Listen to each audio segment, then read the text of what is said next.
তো দেখো এইভাবে ময়দাটা মাখা হচ্ছে, এখনো মাখা হয়নি। যত নিমকি করতে গেলে ময়দা যত তুমি মানে থাসবে তত কিন্তু নিমকি সুন্দর হবে, মচমচে হবে।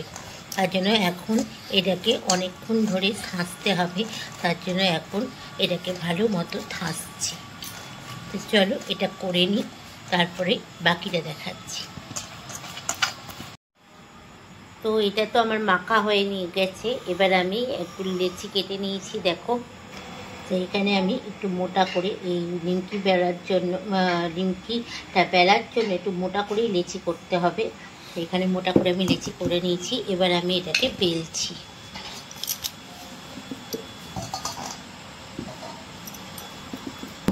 তো দেখো এইভাবে আমি এটাকে বেলে নিলাম। এবার চাকুর সাহায্যে এটাকে কাটবো। এবার চাকুর সাহায্যে এরকম করে কাটবো।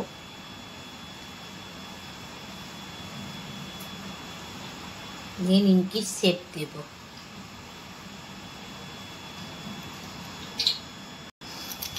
তো দেখো এইভাবে আমি গোটা যেটা বেলেছিলাম সেটা সবটাই এইভাবে লম্বা লম্বা করে কেটে নিচ্ছি।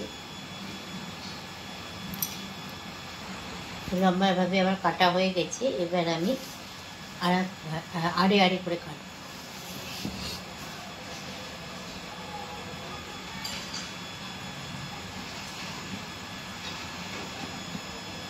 এইভাবে আমি নিমকির শেপটা দিয়ে নেব।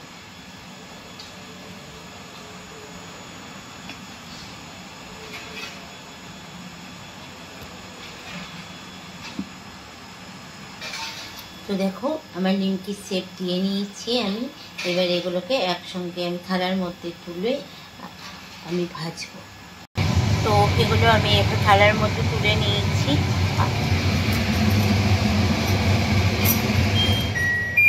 আর কড়াইয়ে দেখো আমি এখানে তেল চাপিয়ে দিয়েছি, তেলটা ভালো গরম হয়ে গেছে। এবার আমি এর মধ্যে এগুলো ভেজে নেব। তো দেখো আমি এখানে কড়াইয়ের মধ্যে দিয়ে দিয়েছি।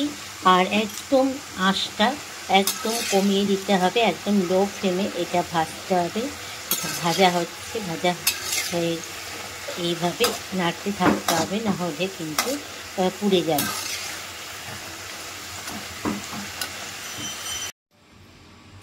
তো রেডি হয়ে গেছে আমার নিমকি। তা এই রেসিপিটা তোমাদের কেমন লাগলো অতি অবশ্যই কমেন্টস করে জানিও। যদি ভালো লাগে তাহলে একটা লাইক দিও। আর যারা আমার নতুন বন্ধু তারা কিন্তু আমার চ্যানেলটা সাবস্ক্রাইব করতে ভুলো না যেন। তো দেখা হচ্ছে আবার একটা নেক্সট ভিডিওতে তোমাদের সঙ্গে। সবাই ভালো থাকবে, সুস্থ থাকবে। আজকের মতো সবাইকে টাটা।